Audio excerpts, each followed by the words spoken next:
On the bottom, in total darkness, the lift bags arrive one at a time.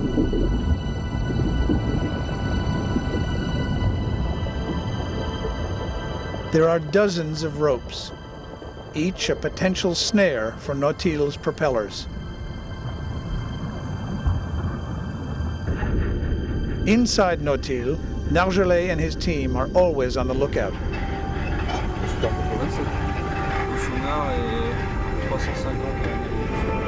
Their view is greatly limited by a tiny 6-inch window. Carefully, they take each rope and begin to hook it to the hull piece.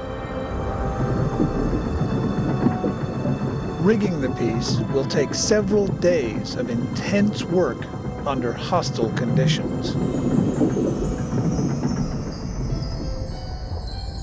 At the end of each shift, before resurfacing, the crew explores the debris field, looking for artifacts.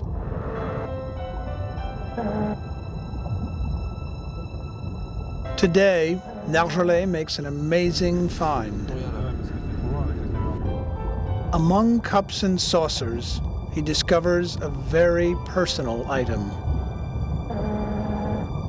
It's a suitcase that was packed for Titanic's maiden voyage.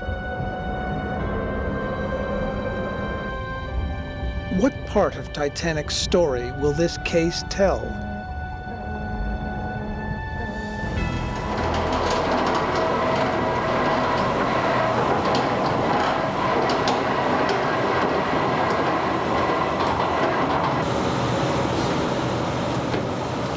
When Nargeolet returns to the surface, archaeologist Stéphane Pennek gets to work.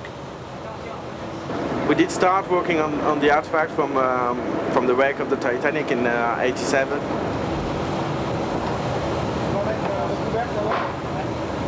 When you find an object on the Titanic seabed, it's just lying down like 84 years ago.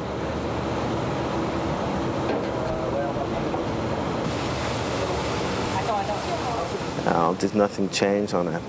And that's very impressive, and that's very unusual in comparison of all the archaeological sites I did work on. Conservation begins like detective work.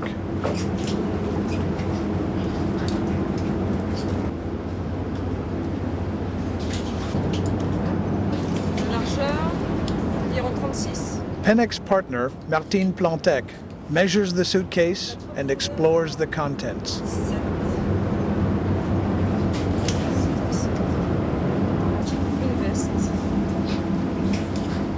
The suitcase is apparently and for sure suitcase from a man.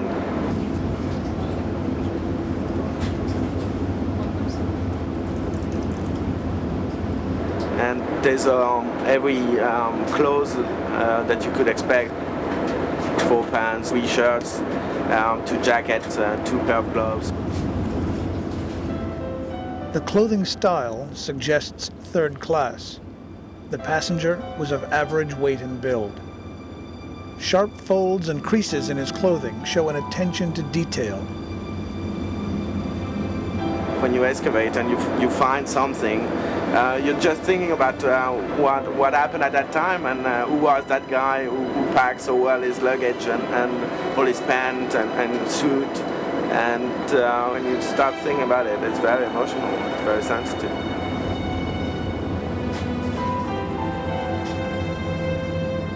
And for me and for most of the people, that's maybe the most important thing by recovery all the artifacts.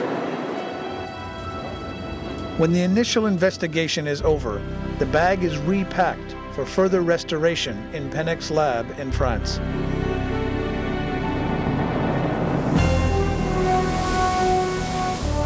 The following day, the French ship Ocean Voyager arrives on site to join the expedition.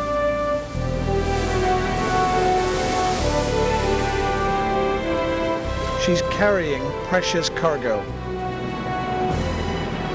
4 state-of-the-art light towers, which will be deployed on the bow of Titanic. The towers were designed by cinematographers Christian Petron and Alex Lindsay.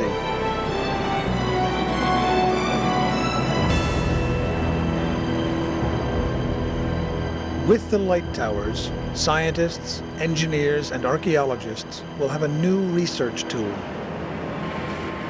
Never before has so much light been cast on Titanic. Today, Lindsay will use a prototype submersible to test the lights.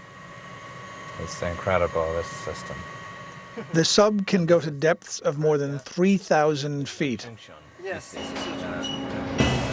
If the sub drops any deeper, the 5-inch thick plexiglass bubble will implode, crushing the passengers. Be too high, it's dangerous. Sure, okay.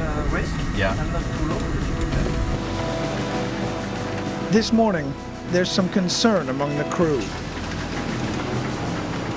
The last time the sub was out, it mysteriously dropped to the bottom.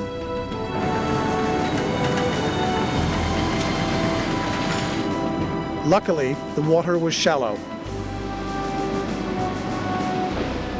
Today, the bottom is more than 2 miles straight down.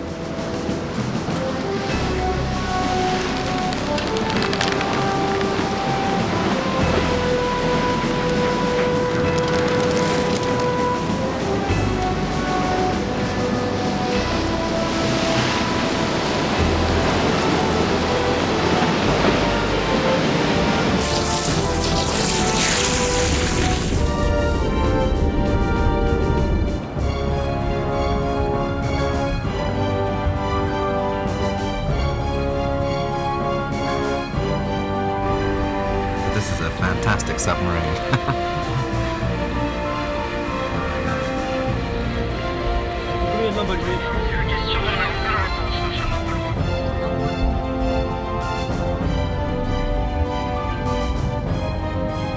A few moments ago, one of the lights was lowered into the water.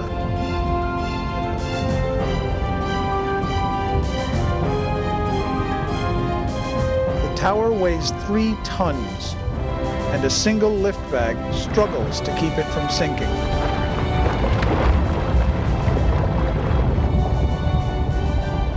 Lindsay takes a moment to survey the tower. Let's hope this thing works. Okay. I think it's gonna work. Yes, of course. Satisfied, they trigger the acoustic signal to switch on the lights. Let's try the sonar. There's the sonar coming on.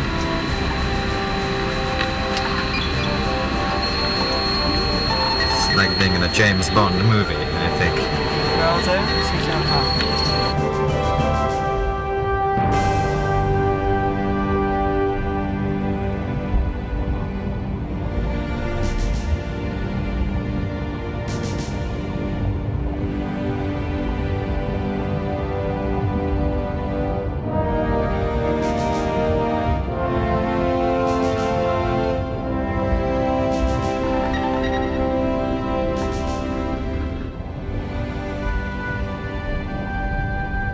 For the next several moments, the lights warm up and Lindsay does an inspection. He's concerned about potential battery leakage that would lead to light failure. I can't see any leaks of oil. That system seems to have worked out okay.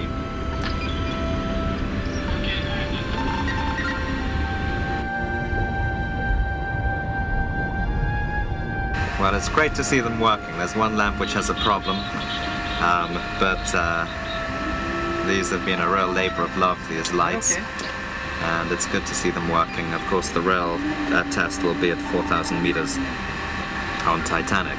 If I have 4 lights, I put 4 lights. The towers throw more light than 35,000 household bulbs. 90 degrees. Where to place the